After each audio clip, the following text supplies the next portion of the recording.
हमारे चैनल पे। तो आज हम लोग देखने जा रहे हैं बिहार आर्थिक सर्वेक्षण 2025-26 देखने जा रहे हैं। आपको याद कराने की कोशिश करेंगे, पढ़ाते तो सब है, याद करने का बेसिक बिल्कुल थोड़ा जान लेते, पूरा सब के बारे में थोड़ा बेसिक जानेंगे तब उसके बारे में पढ़ेंगे, ठीक है ना।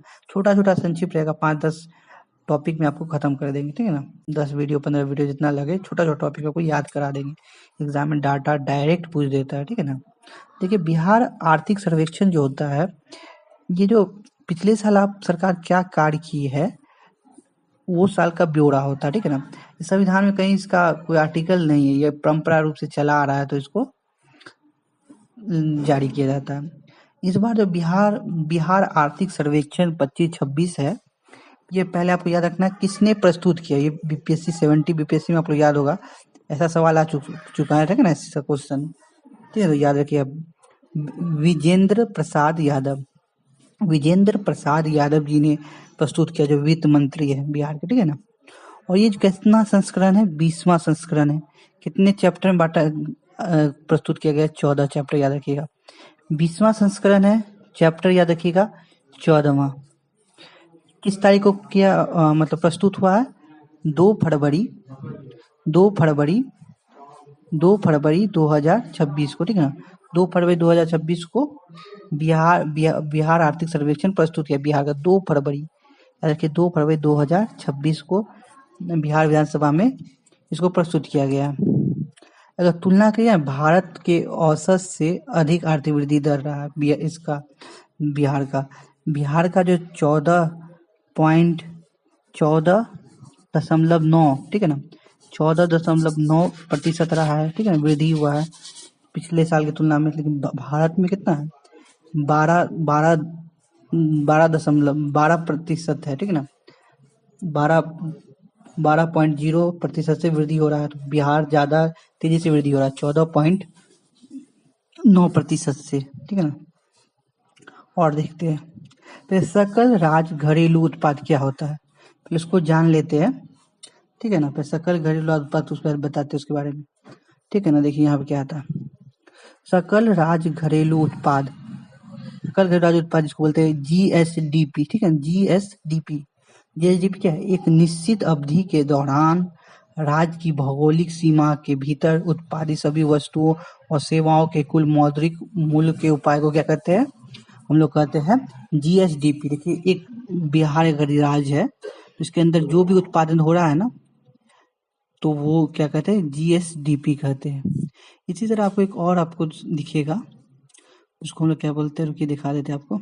यहाँ पे एक का नाम है, इसका नाम देख लेते हैं, एनएसडीपी। एनएसडीपी क्या होता है, एनएसडीपी क्या होता है, देखिए, जीडीपी के अनुमान से स्थिर पूंजी के उपभोग, स्थिर पूंजी का जो उपभोग है ना, के अनुमान को घटाकर प्राप्त किया जाता है। जैसे एनएसडीपी जो होता है, तो जीएसडीपी को घटा देंगे CFC को, ठीक है। CFC क्या होता है, जैसे आप इसको तुलना कर सकते हैं, देख सकते हैं इसको, इसके मूल्यह्रास दर से, ठीक है ना। मूल्यह्रास दर, जो मशीन को घसावट हुआ, पुराना हुआ तो उसका जो थोड़ा पुराना हो जाता है, उसका पैसा थोड़ा कम हो जाता है, वही होता है, ठीक है ना, शुद्ध होता है, ठीक है ना। इसको अब आप लोग थोड़ा समझ गए, तो आपके लिए देखते हैं, चलिए हाँ, यहाँ पे ये जो है ना, वर्तमान मूल्य जो ना, जो है वर्तमान मूल्य 24-25 के लिए कितना है, देखिए यहाँ पे वर्तमान मूल्य 24-25 में से किया गया वर्तमान कीमत पे कितना है। आपको तोड़ के याद करना, पूरा आपको याद नहीं होगा, याद होने में दिक्कत हो जाए, ठीक है ना। याद कीजिए 991, ठीक है ना, फिर 997, ऐसे करके जाते, इतना करोड़ का बजट है, मतलब इसका ये है, पिछले साल का जीएसडीपी है, कितना है। अगर पूछेंगे वर्तमान मूल्य पे, तो बोलेगा 991, याद कीजिए 991, यहाँ पे 7 जोड़े, 99 में क्या जोड़े, 7 करोड़ रुपए जोड़ देना, ठीक है ना। इस ट्रिक होता है ब्रेक करके याद करने का, ठीक है ना, नहीं तो याद जिंदगी में पढ़ते रहिएगा, ठीक है ना। यहाँ पे देखिए 991 याद कीजिए, 3 अक्षर करके, और उसके बाद 991 और 997, ठीक है ना।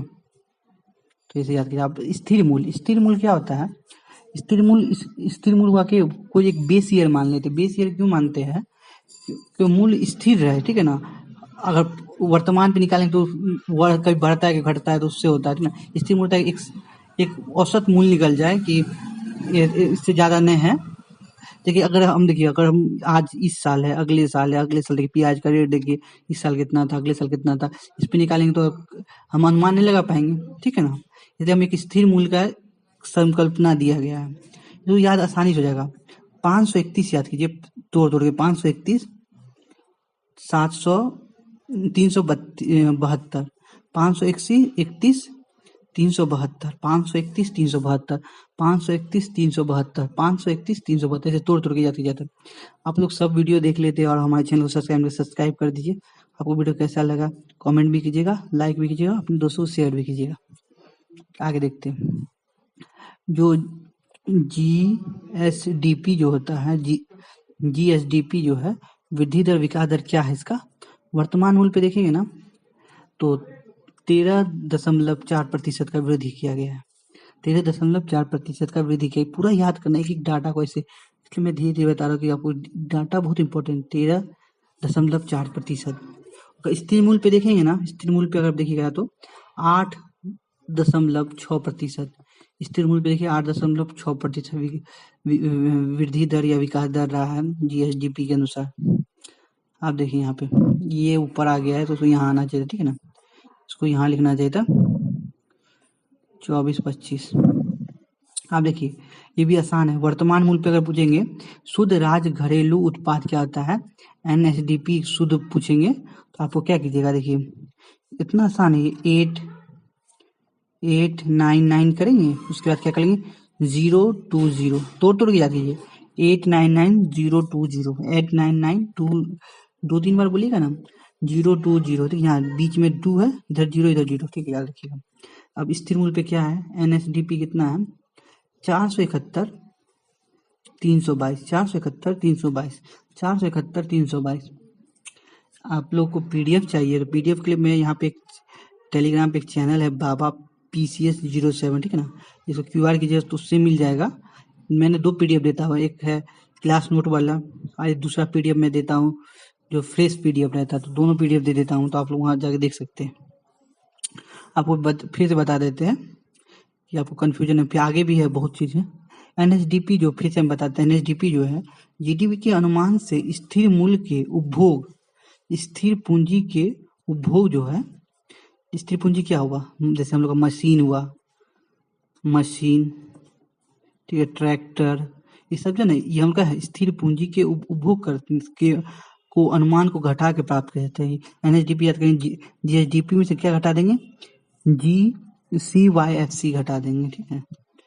आपको प्रति व्यक्ति क्या है, आय क्या होता है, पहले प्रति व्यक्ति देखिए बिहार के प्रति व्यक्ति राष्ट्रीय विकास दर जो है NSDP में क्या है। अगर स्थिर मूल्य पे देखेंगे ना 11-12 के अनुसार तो 36,342 रुपए। देखिए इसको याद करके 36,342 तोड़ तोड़ के याद कीजिए, आप पूरा याद कीजिएगा ना, जिंदगी में याद नहीं होगा और एग्जाम में कंफ्यूजन भी होगा। 36,342 जो राज्य के अखिल भारतीय औसत से 31.7% ज्यादा है। प्रति व्यक्ति आय आप लोग को पता है क्या होता है, यहाँ पे प्रति व्यक्ति आय क्या हुआ,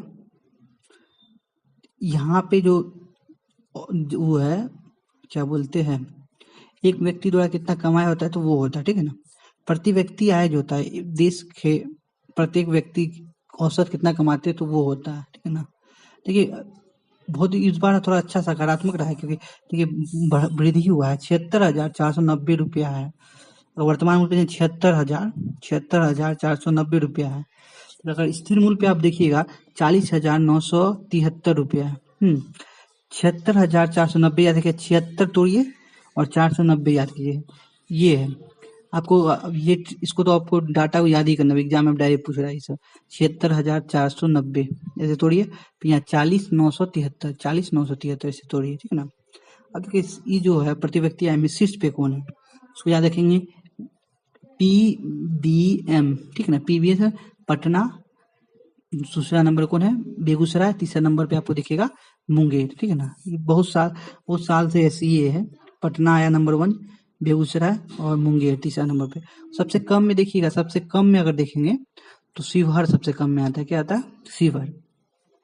उससे थोड़ा ज़्यादा देखेंगे अररिया, सीतामढ़ी। शिवहर, ठीक है ना। सिर, सिर याद रखिए, सिर सीता, सिर सीता, ठीक है ना। सिर सीता याद रखिए, तो इसको आपको हो जाएगा नीचे वाला में। तो आपको ये जीएसडीपी समझा, एक कोई भौगोलिक सीमा के अंतर्गत वस्तु जो सेवाओं का उत्पादन करते हैं उसका मौद्रिक मूल्य को क्या कहते हैं हम लोग? जीएसडीपी कहते हैं। आपको ये वीडियो कैसा लगा? इसका दूसरा पार्ट भी आएगा, तो आप कमेंट में बताइएगा। आपको ऐसे समझना है या स्पीड में समझना है तो वो बताइएगा।